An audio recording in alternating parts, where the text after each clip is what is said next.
Hello dear student, কেমন আছো?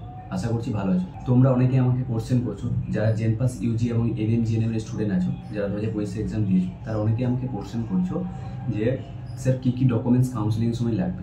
তাহলে দেখো, আজকে আমি তোমাদেরকে এই ভিডিওর মাধ্যমে বলে দেবো কোন কোন ডকুমেন্টসগুলো তুমি রেডি করে রাখবে, যাতে তুমি কাউন্সিলিংয়ে তুমি কোনো একটা সিট পেয়ে গেলেই যাতে তুমি তাতে ভেরিফিকেশন করতে তোমার কোনো রকম অসুবিধা না হয়। সেই জন্য আজকে আমি যে যে ডকুমেন্টসগুলো তোমাকে বলে দিচ্ছি, সেই ডকুমেন্টসগুলো কিন্তু এখন থেকে রেডি করে রাখো। কারণ হচ্ছে দেখো, এবছর কিন্তু তোমাদের অনেক দেরি হয়ে গেছে, সেই জন্য কিন্তু কাউন্সিলিংটা অনেক ফাস্ট হবে।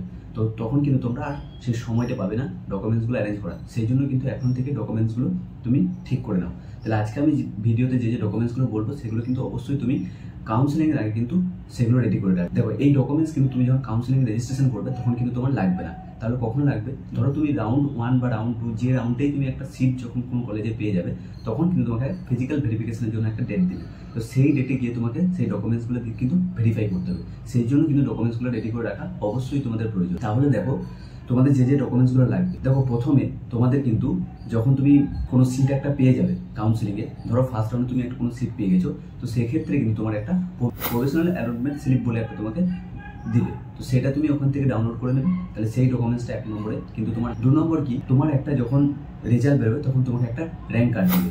এনএম জিএনএম বা ইউজি জেনপাস যে এক্সামের ক্ষেত্রে হোক না কেন, তোমাকে একটা র্যাঙ্ক কার্ড দেবে। সেটা কিন্তু তুমি প্রিন্ট আউট করে যে কোনো তোমার এজ প্রুফের জন্য তোমার একটা মাধ্যমিকের যে অ্যাডমিট কার্ড আছে, সেই মাধ্যমিকের অ্যাডমিট কার্ড অথবা তোমার যদি কোনো বার্থ সার্টিফিকেট থাকে, তাহলে তুমি বার্থ সার্টিফিকেটও দেখাতে পারো। দুটোর মধ্যে যে কোনো একটা হলে হয়ে যাবে।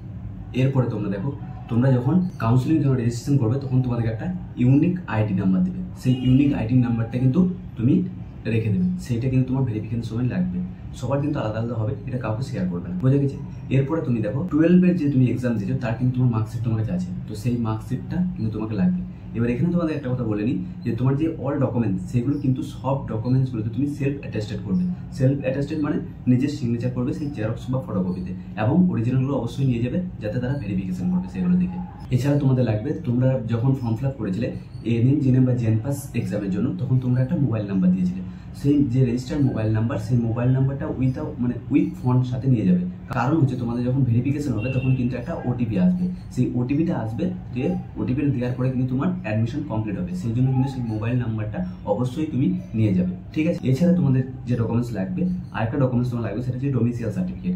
এবার এই ডোমিসাইল সার্টিফিকেটে কিন্তু অনেকগুলো ফর্ম আছে, যেমন পারফর্মার A1, পারফর্মার A2, ঠিক আছে, পারফর্মার B, এরকম ভাবে আছে। তো এইগুলো কিভাবে ফিল আপ করবে বা কিভাবে বের করবে, তুমি যদি জানতে চাও, তাহলে অবশ্যই কিন্তু কমেন্ট সেকশনে কমেন্ট করো। তোমাদের যদি দেখি বেশি রেসপন্স পাই, তাহলে আমি সেই রিলেটেড একটা ভিডিও বানিয়ে দেবো, যে কিভাবে তুমি এই ডকুমেন্টসগুলো আগে থেকে রেডি করে নেবে, ঠিক আছে? এছাড়া তোমাদের ফর্ম লাগবে, সেটা হচ্ছে আন্ডারটেকিং ফর্ম বলে একটা লাগবে। সেটা তুমি কোথায় পাবে? যখন তোমাদের কাউন্সিলিং শুরু হবে, সেই কাউন্সিলিংয়ে যে নোটিফিকেশন বেরোবে, সেই নোটিফিকেশন কিন্তু ওই ফর্মটা দেওয়া হবে। ওই ফর্মটা কিছুই নয়, ওখানে তুমি জাস্ট তোমার নাম, এক্সাম এসব লিখবে এবং নিজে একটা সিগনেচার করবে, নিজে থেকেই হয়ে যাবে। সেইটা জেরক্স করে সেটা কিন্তু সাথে নিয়ে যাবে। তাহলে এই ডকুমেন্টসগুলো কিন্তু তোমাকে অবশ্যই তোমার সাথে নিয়ে যেতে হবে। এবং যাদের কোনো কাস্ট আছে, যেমন ধরো OBC, B, EWS, SC, ST, তাদের কিন্তু কাস্ট সার্টিফিকেটগুলো অবশ্যই করে নেবে। এখন যে ওবিসির প্রবলেম চলছে, সেই জন্য কিন্তু রিভ্যালিডেশনটা করে রাখবে, ঠিক আছে? রিভ্যালিডেশন এখন থেকে করে রাখো, কারণ সেটা একটা প্রসেস, টাইম লাগে। সেই জন্য আগে থেকে করে রাখো, যাতে তোমার অ্যাডমিশনের সময় কোনো রকম সমস্যা না হয়। তাহলে যাদের কাস্ট সার্টিফিকেট আছে, যাদের কাস্ট আছে, তাদের কিন্তু সেই কাস্ট সার্টিফিকেটগুলো অবশ্যই কিন্তু ভ্যালিডেশনটা চেক করে নেবে, ঠিক আছে? এবং সেইগুলো জেরক্স করে সেগুলোতেও কিন্তু করবে, এবং তার অরিজিনালও নিয়ে যাবে।